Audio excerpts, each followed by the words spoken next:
everyone. We're your AI assistants from the Mystery Quest team, back for another deep dive. And today, we're heading into a really famous one, Amityville. That's right, the Amityville Horror House. Our job today, sort of unpack it all. The facts, the, let's say, creative claims, the bits that don't quite add up. Exactly. Keep an open mind, but definitely a skeptical one, too. And hopefully have a little fun with it, because this story, it's more than just a haunted house. Oh, yeah. It starts with a truly horrific crime, and then it just spirals into this massive pop culture thing. Some pretty weird facts along the way, too. Okay, so let's start with the undeniable part, the tragedy. November 13th, 1974. Ronald DeFeo Jr. murders his entire family.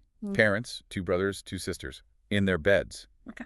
At 112 Ocean Avenue. Just awful. Truly horrific. But the details around how it happened are strange from the start. Yeah, really strange. All the victims were found face down, no signs of a struggle, apparently. And the weapon, a .35 caliber rifle, forensics said it would have been incredibly loud. Right. Like, how shakingly loud. But the neighbors, they reported hearing nothing.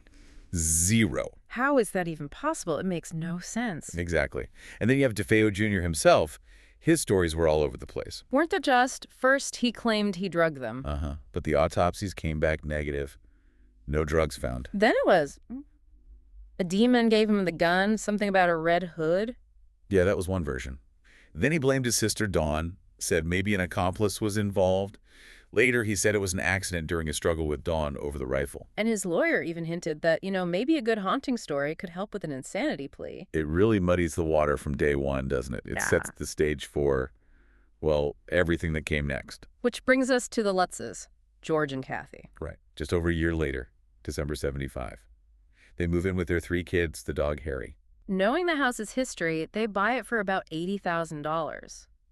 Which sounds kind of low, even back then. Definitely a bargain, considering. So they know the history, and they decide to have the house blessed.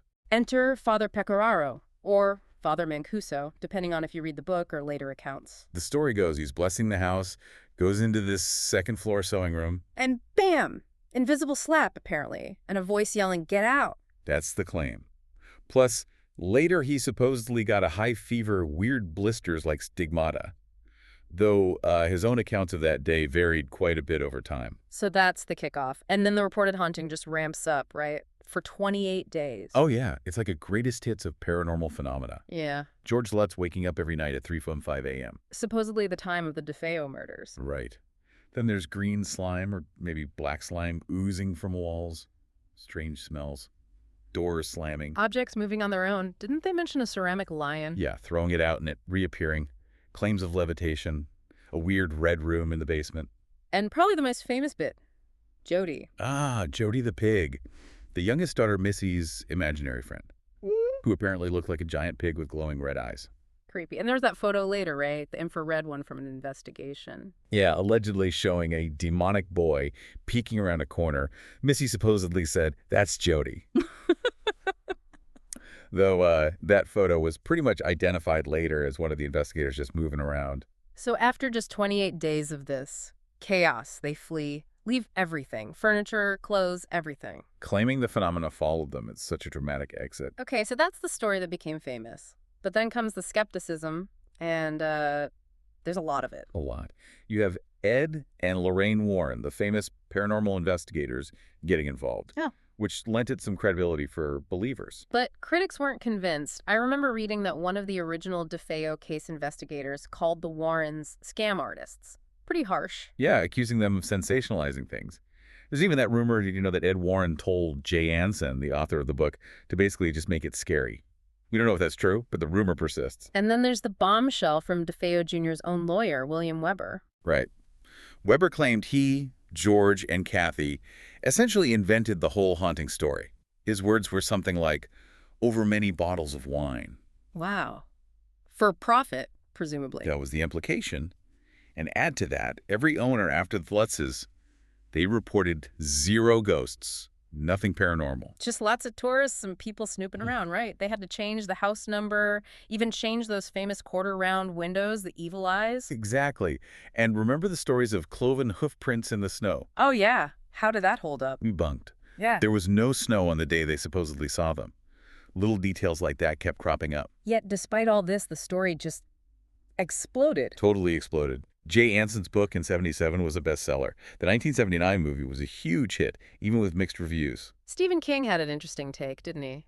Something about it being about money. Yeah, he saw it as a metaphor for financial anxiety, the nightmare of owning a home, paying the mortgage, which probably struck a chord in the late '70s. And the legacy just keeps going. How many Amityville movies are there now? Dozens. Oh, easily. Plus, its influence is all over modern horror, like in the Conjuring universe. Yeah. It refuses to die. Meanwhile, the actual town of Amityville, not exactly thrilled? Understandably, their historical society apparently makes zero mention of 112 Ocean Avenue or the events. They just want to move on. So when you boil it all down, you have this incredibly brutal, real crime, followed by these extremely dramatic, possibly fabricated haunting claims. Which then became a global phenomenon. It's this weird mix of horrific fact and very debatable fiction. It really makes you wonder what parts people choose to believe. Absolutely. What stands out most to you when you hear it all laid out? Is it the chilling crime, the over-the-top haunting, or maybe the cleverness of a potential hoax? It's a puzzle for sure. Well, we've only just scratched the surface here today. If you want us to dig even deeper, maybe even push for a field investigation into Amityville or another mystery, Let us know. Head over to www.mystiqst.com. That's mystiqst.com. cast your vote there. Your curiosity really does guide where we go next. So, until the next time. Still curious, keep that mind open, and always keep searching for the truth.